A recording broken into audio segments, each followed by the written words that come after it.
Most people think you need a massive, complicated portfolio to live off dividend income. Dozens of stocks, years of finance experience, and a six-figure account sitting idle. The real math tells a completely different story.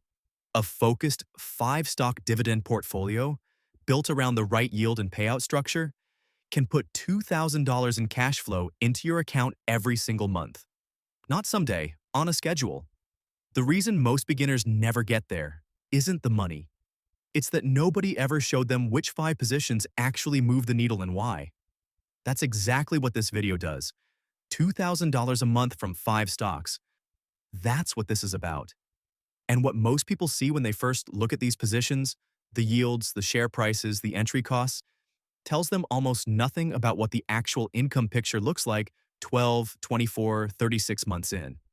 That gap between what it looks like at the start and where it actually lands, that's the whole story. And here's the question you're probably already sitting with. Is this even realistic for a regular person?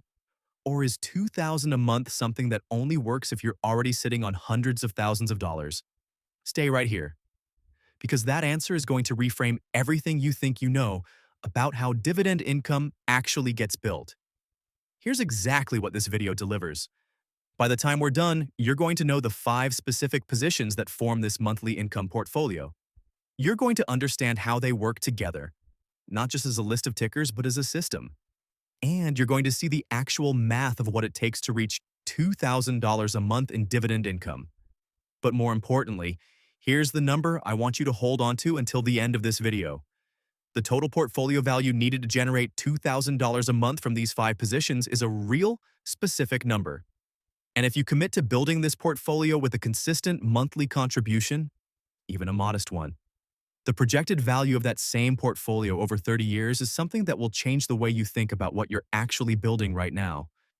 I'll give you that number in full when we get to the back half of this video. Don't skip ahead. The context you build between now and then is what makes the number mean something. Before we ever touch a single stock name, I need you to shift the lens you're using to look at this. Because most beginners come into dividend investing asking the wrong question. The question most people ask is, how much will this stock go up? That's the price appreciation game. That's what the financial media is built around. Up arrows, price targets, analyst upgrades. And that question is fine. It's just not the question this system runs on. The question that powers a dividend income portfolio is completely different. How much does this asset pay me to own it? And does that payment grow over time? That's it. You're not betting on price movement. You're building a position that generates cash flow whether the market is up, down, or sideways. The stock can go nowhere for 5 years and you're still getting paid every single quarter, sometimes every single month. Here's the engine underneath all of this: reinvestment. When your dividends hit your account, you use them to buy more shares. Those new shares generate their own dividends. Those dividends buy more shares. That loop, running quietly in the background while you live your life, is what takes a modest starting position and turns it into a meaningful income stream over time. It's not magic. It's just math running in your favor instead of against you. The earlier you start the loop, the more powerful it becomes. That's the mindset. Now let's build the portfolio. This is exactly the kind of income breakdown I run on this channel every few days. Real numbers, real positions, built for people who want their money working for them instead of the other way around. Subscribe so you don't miss what comes next. Now, before I show you the five positions, I need to show you the single most common mistake beginners make when they go looking for dividend stocks. Because this mistake doesn't just slow you down, it can actually erase money you've already put in. The mistake is chasing yield. It sounds innocent. You're looking for income, so naturally you search for the highest yield you can find. You see a stock paying 8%, 9%, 11% annually, and your brain does the math instantly. That's incredible. That's multiple times what most savings accounts offer. That must be the answer. It is almost never the answer. Here's why. When a stock's dividend yield is abnormally high, there are really only two explanations.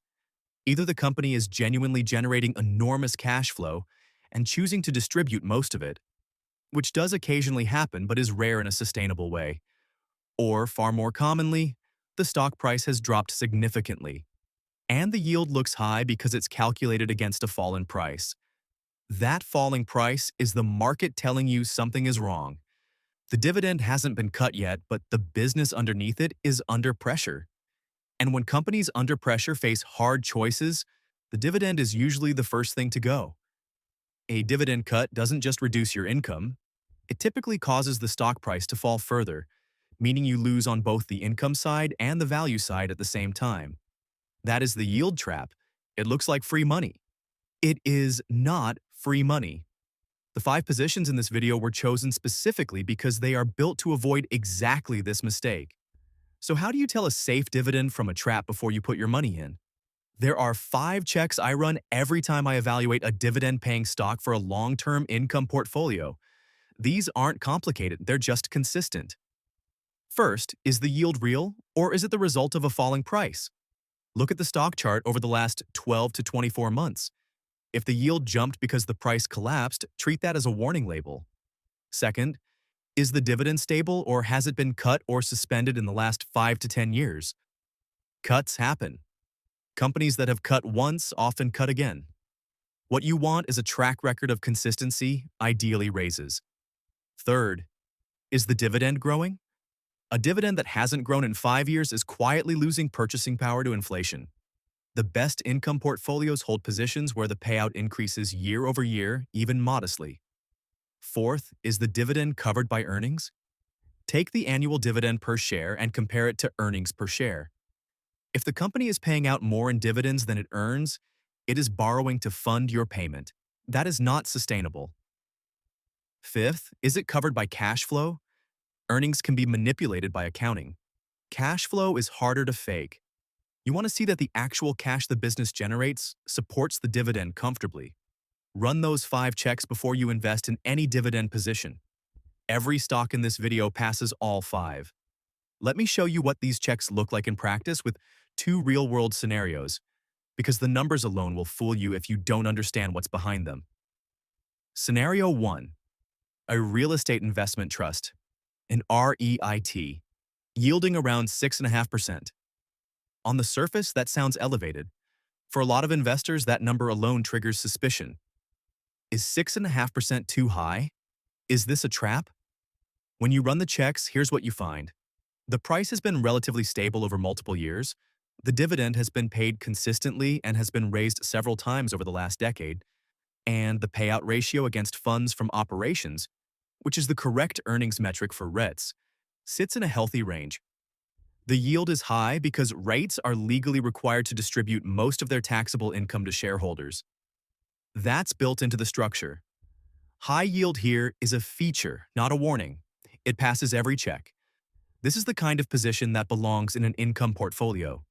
Scenario 2. A consumer staples company, a business that sells things people buy regardless of economic conditions, with a yield of 3% and a payout ratio that looks, at first glance, uncomfortably high. 65–70% of earnings going out as dividends. For a beginner, that can look like a red flag. But here's the context. This company has raised its dividend for over 40 consecutive years. Through recessions, market crashes, inflation spikes, the payout ratio is stable, not climbing. The business generates predictable, recurring cash flow because people keep buying its products no matter what the economy does. That high payout ratio is actually a sign of maturity and commitment, not distress. The dividend is safe. The track record proves it. The lesson from both examples is the same. Numbers without context mislead you. Context is the whole game. Now let's build the actual portfolio. I structure this as 3 layers, and each layer serves a specific job inside the income system. Layer 1. The foundation. These are the slow, boring, bulletproof payers. Think of established dividend companies, large-cap businesses in consumer staples, healthcare, or utilities that have been raising dividends for decades. They don't make headlines. They don't have explosive growth stories. What they have is consistency. The job of this layer is to make sure your income floor never disappears. Even in bad markets, these positions keep paying. You're looking for yields in the 3 to 4.5% range with multi-decade payout track records. These are the positions you never sell. They are the bedrock. Layer 2, the income muscle. This is where yields get more meaningful, typically 5 to 7%, and where your portfolio generates the bulk of its monthly cash flow. The most common homes for this layer are real estate investment trusts and high-quality dividend-focused ETFs that hold diversified baskets of income-producing assets. These positions do more of the income-heavy lifting. They're slightly more sensitive to interest rate movements than the foundation layer, which is worth knowing, but for a long-term income investor who is reinvesting and not selling, short-term price sensitivity is noise. The income is what matters. Layer 3, the growth kicker. This is one position, maybe two, that has a lower current yield but a higher dividend growth rate. Think of a company that currently yields 2.5%, but has been raising its dividend by 10 to 12% per year for the last decade. That position may not look impressive today. In 10 years, the effective yield on what you paid could be double or triple the current number. This layer is how the portfolio keeps pace with and eventually outgrows inflation. It protects the purchasing power of your future income. Together, these three layers do three different jobs. They anchor your income floor, maximize current cash flow, and protect the long-term value of every dollar that's being paid to you. That is a portfolio built to last. Here's the number I owe you before we go any further. If you build this 5-stock portfolio and you're just getting started, your first full month of dividend income might be somewhere in the range of $60 to $80. Maybe less. That's a streaming subscription. That's a tank of gas. If you came here expecting $2,000 a month to appear immediately from a small starting position, I'm not going to tell you that story, because it isn't true. That first number isn't the destination. It's the seed. The tree is not the seed. They just look completely different. What matters is not what the income is on day one. What matters is that the system is running. The reinvestment loop is active. The positions are accumulating. And every month that passes, the income figure grows. Not because the market did something dramatic, but because you stayed consistent and the math kept running. That $60 month becomes a $120 month, then a $250 month. Then, if you keep contributing and reinvesting, it becomes the number we're here to talk about. But it starts small. Every income stream in history started small. That's not a weakness of the system. That's how the system works. Here's something that trips up a lot of beginners when they first look at a quality dividend portfolio. The blended yield, the average across all 5 positions, often comes in below what they expected. 5% or so across the whole thing, maybe even lower. And the reaction is that doesn't seem like much. You can find individual positions paying 8 or 9%. Why settle for 5? Here's the flip. A blended yield of 5% on a well-constructed portfolio is lower than the market average of junk yields precisely because it's been filtered. Every position in that 5% portfolio passed all 5 checks. None of them are paying out of borrowed money. None of them have elevated yields because the stock is in free fall. The 8 and 9% yielders that look more attractive, many of them fail at least 2 of the checks. Some fail all 5. The lower blended yield is not a sign that the portfolio is underperforming. It's a sign that it's been built to last. Quality costs you a little yield on the front end. It saves you from catastrophic cuts on the back end. Every serious income investor learns this eventually. The ones who learn it before they lose money are the ones who get to stay in the game long enough for the math to work. Now, here's the number I promised you at the top. To generate $2,000 a month, $24,000 a year, from a 5-stock dividend portfolio with a blended yield of 5%, the portfolio value you need to reach is approximately $480,000. That's the target. And yes, that sounds like a big number. But here's what the math looks like when you actually run it. Say you start with $10,000 and contribute $500 a month, reinvesting all dividends along the way with a conservative average total return assumption of 7% annually. In year 1, your portfolio grows to just under $17,000, generating roughly $70 a month in dividends. By year 5, you're approaching $75,000. By year 10, the portfolio clears $160,000, and your monthly dividend income is running close to $660. By year 15, you're approaching $300,000. By year 20, you are within striking distance of $480,000. Monthly income, close to $2,000. From $150 a month in year 1 to close to $2,000 a month in year 20. Same system, same 5-position structure, just time and consistency doing the work. And here's the monthly income reframe that makes this real. $2,000 a month is a car payment, utilities, groceries, and a subscription stack. Gone. It's an entire category of your financial life, no longer dependent on whether or not someone keeps signing your paycheck. That's not a retirement number, that's a freedom number. It's the point where the asset side of your life starts matching the expense side, and every single month between now and then, that gap closes. Now here's the question I want to leave you with before the next video. What if you don't have $10,000 to start?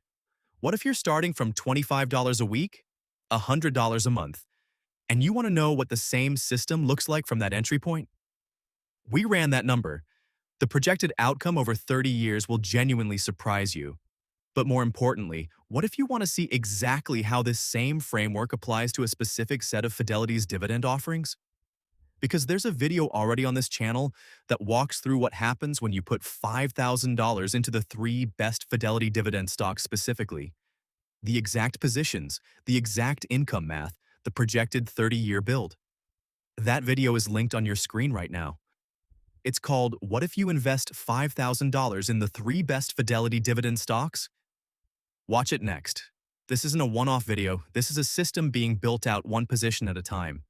Every video in this series connects. The more of them you watch, the clearer the full picture becomes. Here's what I want you to drop in the comments right now. Which of the 3 portfolio layers, the foundation, the income muscle, or the growth kicker, are you currently missing in your own portfolio? Tell me which one, and I'll point you toward the next video that fills that exact gap.